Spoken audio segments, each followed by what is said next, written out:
China stands accused of inhumane treatment of Africans during the coronavirus outbreak.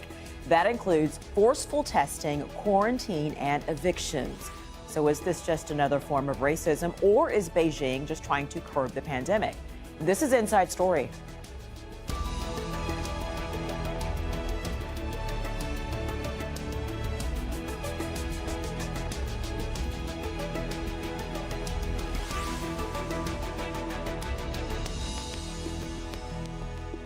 Hello and welcome to the program. I'm Rochelle Carey. They are China's key trading partners, but some African leaders have been angered over Beijing's reported discrimination against their citizens and demanded answers from the Chinese government over reports Africans are being targeted because of fears they could spread coronavirus. A recent rise in COVID-19 infections in China has been linked to people from abroad. The Chinese government is worried there could be a second wave and has stepped up its scrutiny of foreigners.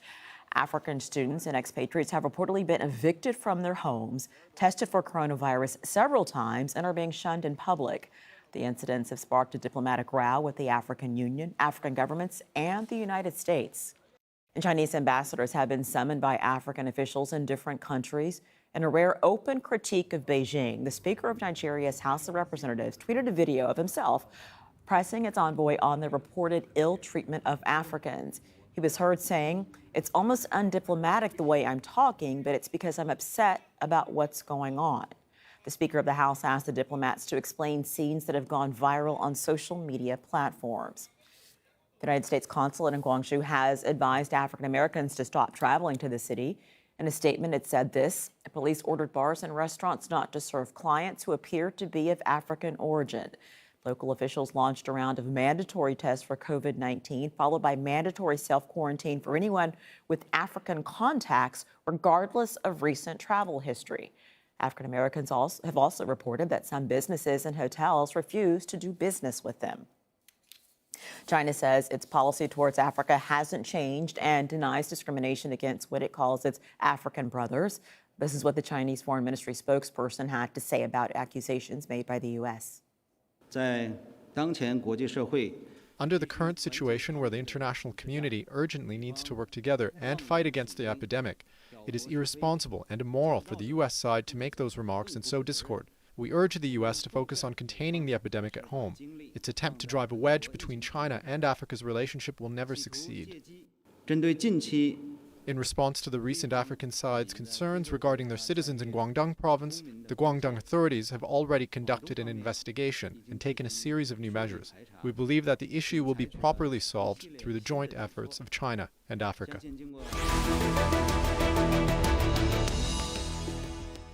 Let's bring in our guest now from Beijing, Victor Gao, Vice President of the Center for China and Globalization. From Wuhan is Gabriela Dillon, a medical student from Uganda, and from Hong Kong, Keith Richburg, Director of the University of Hong Kong's Journalism and Media Studies Center. Thank you all for joining us. We appreciate it very much. I want to start with you, Gabriela. So you're in Wuhan, obviously, which is where this pandemic started. Just what is daily life like there now? What are the restrictions that you are still dealing with? Life is better. Life is back to Wuhan. So far, the locals, it's mostly the Chinese people who are able to go to the supermarkets and the banks and the shops. The foreigners, not so much, because we haven't yet been cleared for. We haven't yet got our health certificates and the health codes that we need in order to go to the banks and the supermarkets and all the other places. Otherwise, we can get permission to leave our homes and walk around in the streets, which is better than nothing. So that's how life is now. So as far as getting this permission, these tests and screenings that are needed for you to kind of go wherever you want, it's dealt differently with Chinese as opposed to foreigners. It's a different type of setup. It's the same setup, but it hasn't yet included the foreigners yet, because the Chinese right now are able to do it, but we can't do it. So in other words, it's like they haven't yet found a way for us to go out there as foreigners. Is the fear, or maybe I don't know if that's too strong of a word, maybe not, the fear or concern of a second wave of this happening, Is that palpable there? Is that something that you all really feel there, Gabriela? Definitely. Second wave is something that we're all worried. Everyone is taking the necessary precautions. People are still using the masks. People are staying indoors. Not so many people are on the streets, but once in a while, people moving around. And like today, I actually asked for permission to go out and take a walk. And most shops were open, and there were a lot of Chinese out there. But definitely, everyone is still taking the necessary precautions to keep safe. But people, the Chinese, still staying indoors. So yeah, people are a bit worried about the second wave. So Victor, I'm going to come to you now. These reports, these videos, I understand that the Chinese government is by and large saying, that there is not any sort of campaign of discrimination. But what do you see about what is happening there? These videos are what they are. Now, first of all, China-African relations are very, very solid. And for some politicians in the United States to accuse China of practicing racial discrimination against Africans is really a fallacy. We all know how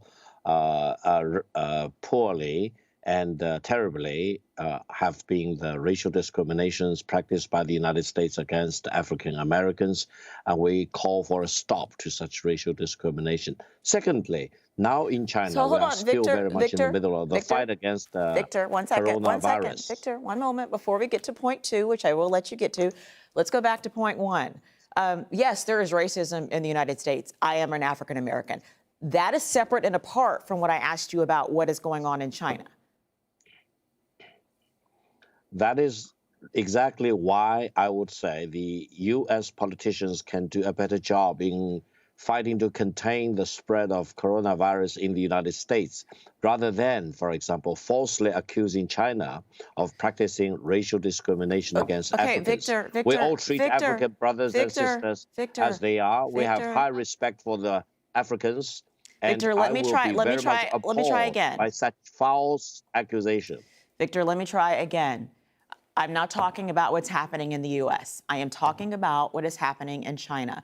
I am talking about the personal accounts from people who, you could see the signs that people are holding up at McDonald's, basically telling Black people, you can't come here. This is real. That is not the United States. I don't want to hear about the United States. I really am asking you, can you deny this? You really can't. No, first of all, China is still in the middle of this fight against coronavirus. That is true. Lots of things have changed. We are not in a normal situation. We have massive amount of quarantine, lockdown, constant taking of temperatures, constant checking of your IDs, your passports, for example. But all this has a purpose. That is to cut off the spread of the coronavirus. And anyone should abide by the rules and the regulations. Many of them are very alienating. Some of them are very intrusive into privacy, as we normally understand. And I would say everyone, Chinese or non-Chinese, Asians, Americans, Europeans, Africans, etc. In this fight against coronavirus, we are all in the same boat. So let's listen to what the government authorities have to say. Let's always carry our ID card. Let's always be willing to have our temperatures taken. And if they want to take our testing, to the testing, because you are doing this not only for your own good, you are doing this for the good of the whole community. Okay, Victor. So I would urge everyone in China to abide by the rules and regulations. Your point is well taken. Absolutely. China is really in a fight right now to make sure that this doesn't come back. And it is a very intrusive situation for a lot of people all over the world, and obviously particularly in China. So I don't think anyone would have a quibble with what you're saying. It just seems that perhaps there's an extra level of measures that are happening to other people. Actually, I'm going to go to Keith now, Victor. I'll come back to you in a moment. Keith, so what Victor is saying, yes, it's absolutely true. We're in a pandemic. Things are going to be a little different now. But it is clear that it seems certain people are being targeted for an extra level of scrutiny. Is that how you see this? It's absolutely how I see that. And with respect, Victor, what I'm seeing here is that China made a decision. Xi Jinping made a decision that this was contained around late March. It was contained in China. After that, you started seeing no provinces reporting that many new cases, but they claimed that all the new cases of this virus were so-called imported cases. Now, let's unpack that a little bit. These so-called imported cases are actually Chinese citizens returning to China from abroad. But the way it's been interpreted by many people is that these are foreigners bringing in the disease. And so therefore, foreign diplomats have been told not to come to Beijing. Foreigners in Beijing have been under an increased level of scrutiny, and foreigners, particularly in Guangzhou, and especially African foreigners, have been subjected to this higher level of scrutiny, suspicion, anger, and discrimination in Guangzhou. There was indeed a case where I think several Nigerians went outside of quarantine, went to a restaurant and infected people. Since that happened in Guangzhou, there has been widespread discrimination. I think In restaurants, they've been kicked out of their apartments. Keith, just a moment. We had a bit of a technical issue, but Gabriela also wanted to get in, so just stand by. Go ahead, Gabriela. Okay, I want to add on what he said. 80% of the imported new cases were because of the Chinese that came in, but also the other 20% was from the foreigners. So we can't really totally rule out that the foreigners didn't contribute to the imported cases. So it all went down like the foreigners were being tested for corona as well. So it's not only the Chinese that brought the new cases, but also the foreigners. Gabriela, and that's why they were being tested. That's the point. Okay. Yes. Yeah, no, Gabriela, I wanted to ask you, what is it like just as a Black woman living in Wuhan, even before all this happened? Just what does your day-to-day life feel like to you? Honestly, you always feel like a stranger because you're looked at weird when you get on the subway. No one wants to sit next to you, or someone will cover their nose. So you always, but you get used to it. But it's strange. It's a strange feeling. You can't get used to it. It's not home. But the way it's going down now, being discriminated right now, it feels worse than it was before. So as a Black woman, go ahead. I feel them, and they don't really. It's like they do it knowingly, you know. So, Keith, I want to ask about that. The feeling that Gabriela is describing. So often, people. Something that a government is doing gets attributed to the people. It's not always the same thing. You know, there's things that the Chinese government can do that isn't necessarily what you feel from Chinese people, like out in the community, or Asian people, depending on what country you're in. What has your experience been, Keith? It's not all the same. It's not all the same. My experience is that on the official level that Victor is talking about, China wants to have good relationships with Africa, with African countries. This goes all the way back to Mao Zedong, who wanted to have fraternal relations with African countries. China today, modern China, is investing a lot in Africa. They built the African Union headquarters. They're building soccer stadiums. They built the road from Nairobi to Mombasa. They're doing a lot. They're also sending masks and medical equipment there. They're sending masks and medical equipment. So on an official level, China has great relations with Africa. They want good relations with Africa. On a person-to-person level, a lot of Chinese, many, I'm not saying 100%, but many still discriminate against Africans. They see Africans as inferior. If a Black person like myself, who's from the United States and speaks English, wants to go teach English in China, we would be turned away because we're not white. They think an English teacher should be white. They're discriminated against in many different ways. African students are discriminated against. They talk about it. Africans in general are seen as criminals. I've gone to Guangzhou, to the area that they call Little Africa or Chocolate City. Africans have told me that they're constantly stopped and harassed for their ID and for their passports. It's very hard for them to rent places. So on a person-to-person level, there is a lot of discrimination. When you bring this topic up to Chinese officials, I'm afraid, and I'm sorry, Victor, but the answer is always, yes, but you have discrimination in the United States too. So it's always kind of a whataboutism. What about your discrimination against the Blacks in the United States? It's always that answer without addressing the fact that, for example, they had a New Year's Eve presentation a couple of years ago for New Year's Eve where they did skits with Chinese wearing blackface and dressed as animals and dressed as monkeys. And they put this on the air. on CCTV, and they thought this was okay. So they have a kind of an unconscious discrimination when they don't realize it. Victor, I want to bring you back in the conversation, and your point is well taken. Yes, there is racism in the U.S., and unfortunately, something that is happening now is that many Asian Americans are being targeted because of their ignorance about COVID-19, and that's an awful thing, and it absolutely should not be happening. However, the fact that there seems to be, at least, and we were hearing it from Gabriela and Keith, there is the same type of, at least some level of discrimination happening in China too. How can you not acknowledge that? No, first of all, in the Chinese history, there has been never any institutionalized discrimination based on color.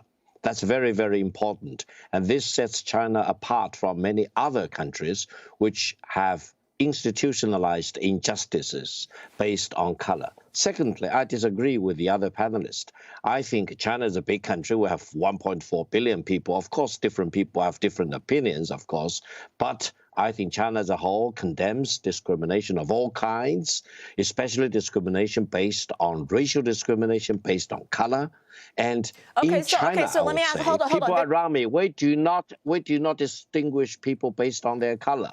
Okay, I think color is an important part of human being, and they should all be respected. Victor, everybody sees color, so let's just put that to the side. But let me ask you this. If you're saying that perhaps this is happening, but you're saying that this is not something that is institutionalized, that if that's the case and the Chinese government isn't okay with it, why don't they put their foot down to make it clear that this is not acceptable and actually do something about it?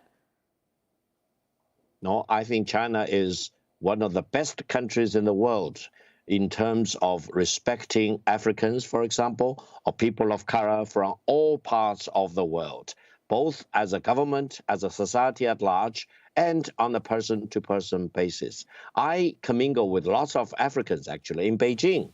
Some of them work for CRI, the radio station. Some of them work at CGTN. We are very proud of our personal relations, and I do treat them, and they treat me as brothers and sisters. And I think I'm very typical of people in China who do see these people as equals, rather than, for example, having this false sense of superiority or inferiority. I think people of all colors, we are equal under God. Keith, the people that are experiencing this, and Victor makes a good point. Obviously, China is a very populous country. We're not trying to say that everybody is this way. Absolutely not. But these people's experiences are real. So for people that are experiencing this, what options, what recourse do they have? Look, very little. Look, when the virus struck in Wuhan, when people like Gabrielle were stuck there from Uganda, America took in planes to take their nationals out. Other countries chartered planes to take their nationals out. A lot of African countries, many of them poorer, did not charter planes to take their nationals out, and so they were kind of stuck there, and so they didn't really have a whole lot of recourse. A lot of them, I don't know about Gabrielle's situation, but a lot of students went there because they were given scholarships or they were invited in by the Chinese government. They were invited in to learn Chinese or to learn other skills. But when push came to shove, and I'm afraid this has happened in the United States as well, xenophobia has come to the top. This virus has caused a spate of xenophobia around the world, whether it's Thailand, the United States, Europe. People are closing borders and looking at other people with suspicion. Even Australia has closed its borders, saying we don't want any outsiders coming in.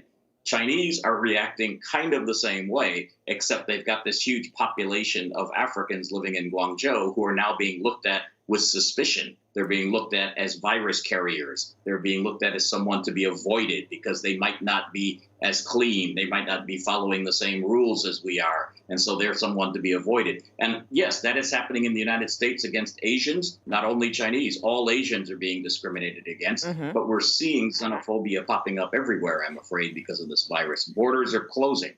Do you think that this could have, and you talked about China has a big footprint in Africa, and we've outlined that. Do you think that this has the potential to have to sour diplomatic relations in any way, or is China's footprint just too big? I think it will sour diplomatic relations. I think, look, there's a huge population of Chinese in Africa.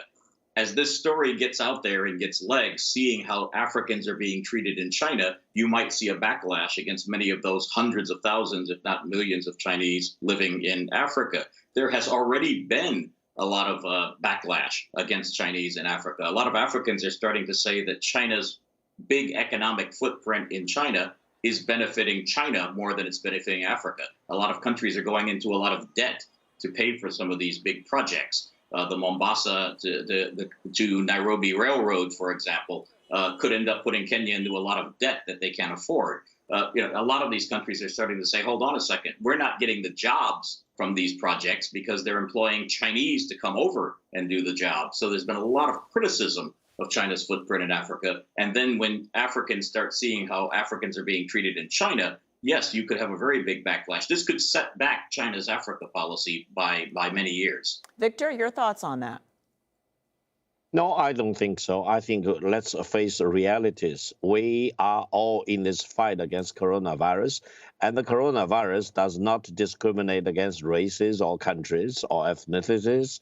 So this is the common lesson we all need to bear in mind. Let's get united to fight against the coronavirus, and let's abide by the rules of every government, every country as they are, because the strength of any defense line is actually determined by the weakest point. So if you have exceptions, for example, if you allow any group of people to disobey the rules and regulations, then the whole line of defense collapses. You have to look at the overall majority's interest. So I would not care whether it is Americans, Europeans, Japanese, Asians, for example, or Chinese, for example, they all need to abide by the rules. And if you hear the horrible stories which have happened to many overseas Chinese coming back because they do not abide by the rules, they are kicked out of the country straight away. They are Australians, they are other countries' citizens, etc. They are not black people, they are not African people. So that's one point I want to make. The second point is that what China has been doing in Africa is definitely for the good and the benefit of the African people. Let's continue to do this. Let every country involved, Americans or European countries, if they want to do the same as what China has been doing, the beneficiary will be the Africans. Okay. More roads are needed in Africa rather than less roads. Okay. That's the key point. Victor, Gabriela has been wanting to get in on this point. Go ahead, Gabriela. Yeah, you're saying what they're doing to the Africans is what should be done by every country. But according to what I know, most of the Africans went in for quarantine for 14 days. And when the 14 days were over, they gave them another 14 days. And they didn't do this for the Chinese people. Why? I feel like that's not something, if we're all equal and at the same level, then we should all be going through the same processes. You see what I'm saying? I feel like it's not the same thing when we are being given extra and extra things, that we're being tested twice, we're quarantined twice. It's nonsense. So Gabriela, what do you see your future as there? Here, I'm hoping like in a month or so, we're able to access all these things. Because right now we actually have to apply for the health code, but to get that, they need to monitor you for 14 days to make sure that you're not sick, so that they can be able to let you go out in the public and use all the banks and the supermarkets. Otherwise, I'm hoping to graduate next year and go back home, you know. I've lived here for 5 years and it has been fun, but it's good to go back home as well. Well, hopefully you will graduate and then we can have you back on and call you Dr. Gabriela. Thank you to all of our guests, Victor Gao, Gabriela Dillon, and Keith Richburg. And thank you for watching as well. You can see the program again anytime. Go to our website, aljazeera.com. You can also join the discussion on our Facebook page, facebook.com/AJ Inside Story, or Twitter. Our Twitter handle is @AJ Inside Story. From me, Rochelle Carey, and the entire team. Bye for now.